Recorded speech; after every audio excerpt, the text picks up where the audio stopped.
What's going on, YouTube? JT is Reborn here, and welcome back to another edition of After the Movie. Currently in my theater parking lot. It is a Wednesday night, and I just got done watching the Until Dawn movie. So this one is directed by David F. Sandberg, who I'm a really big fan of. I really like David F. Sandberg.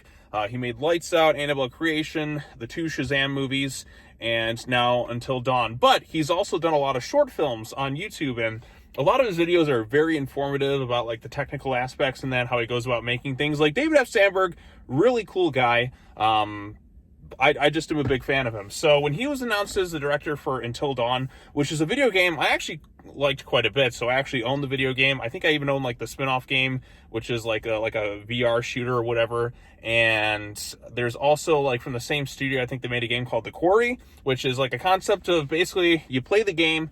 Every decision you make creates kind of like a branching timeline of different possible scenarios. So you can make characters like each other more. You can like make them hate each other more. There still is kind of like some core things that have to happen, but it can branch off into so many different directions. And Until Dawn was a really fun game to kind of get some friends over and just kind of dictate decisions. It's like an interactive movie almost. Yes, it's a video game, but that's kind of the way it was. Like, I mean, it wasn't so much based on like action or like hand-to-hand combat with the controls and that. It was just kind of like a decision-making thing where you can kind of go and affect things this way, this way, this way, this way, this way.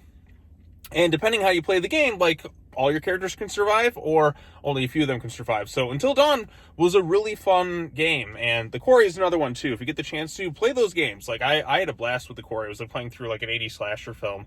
But the movie adaptation does something a little bit different. Like it's not the same concept as the game where you make a decision like this character goes here and then that. This one's basically the characters die, and like every new like night is a new type of like genre horror film. Was kind of the concept that it was going for. And the only person back from the games, at least that I saw, was Peter Stormare, who was the doctor in the games, who's also playing the same role here. And in fact, like this movie is more so almost kind of a prequel to the games, the way it kind of leaves itself off. So you can look at this, like I said, as kind of it's a little it's standalone prequel, like no other real characters other than like Peter Stormare comes in to this thing. So, but the concept, like I said, is these characters go here, they die like every night, and they got to kind of find some way to survive the situation. And that's the basic concept of it all. What did I think overall of this thing? The movie itself, I don't think it's like amazing or anything like that. It was, it was all right.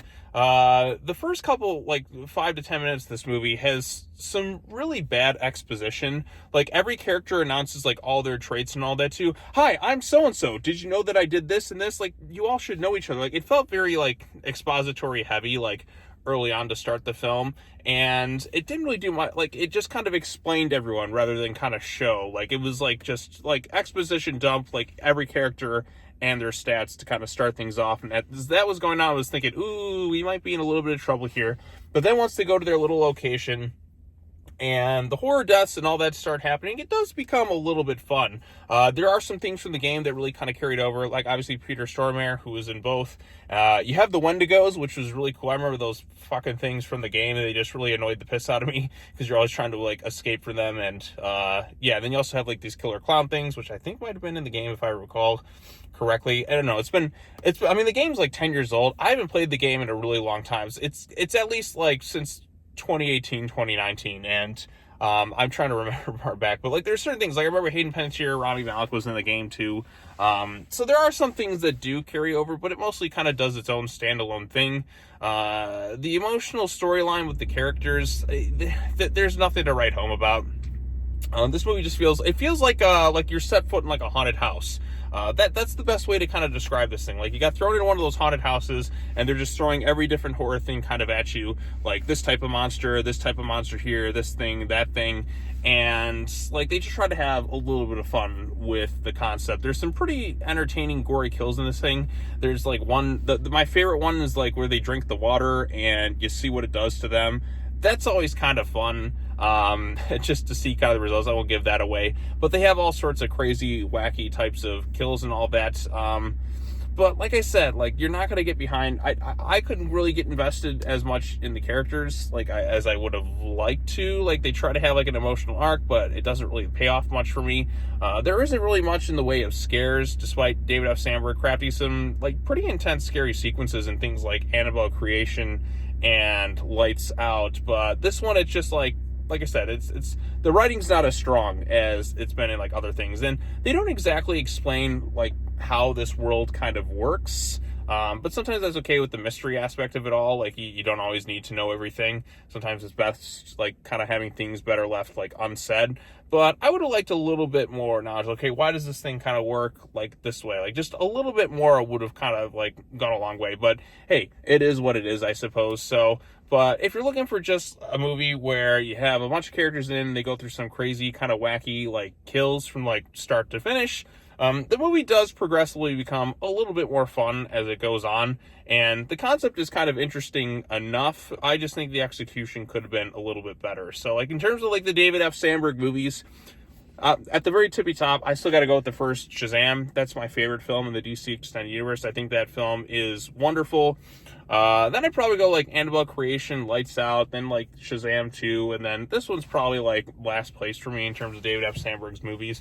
Still got some enjoyable aspects to it for sure, but it could have been a little bit better with a better script. But like I said, the production value is pretty good. I appreciate all the practical effects and gore that's kind of incorporated into this thing. And when it has a little bit of fun, like, it can be a lot of fun. But again, with the game, you're allowed to kind of spend like way more time with the characters and kind of explore things more. But in a movie that's like like an hour and a half or something like that, or it's a little bit longer than that, you're kind of limited with certain things. So they have to kind of like dump every bit of exposition on you like within the first 5 minutes about what they're doing, and then it just kind of thrust in the mix. I mean, a movie that I think kind of did the thing better, where the characters are introduced but then thrown into like the cabin in the woods type setting, and then every type of horror genre thrown at you at once, is the cabin in the woods, like this concept. But this one has the like almost kind of like live, die, repeat sort of thing, like Edge of Tomorrow thing, where you're dying like every day, or a Happy Death Day, and you're kind of having to like come back and like relive things, but it's kind of tweaked. It's not the exact same thing again. You're trying to just figure out how to survive the situation. So I like being put in that scenario where I'm thinking like, how do I get out of this scenario in that too? So, but there's some good aspects to it. Like I said, the gory practical kills are a lot of fun. There's one where they drink water, which just kind of left me like with a red flag. Why you drink the water at this obviously dangerous place?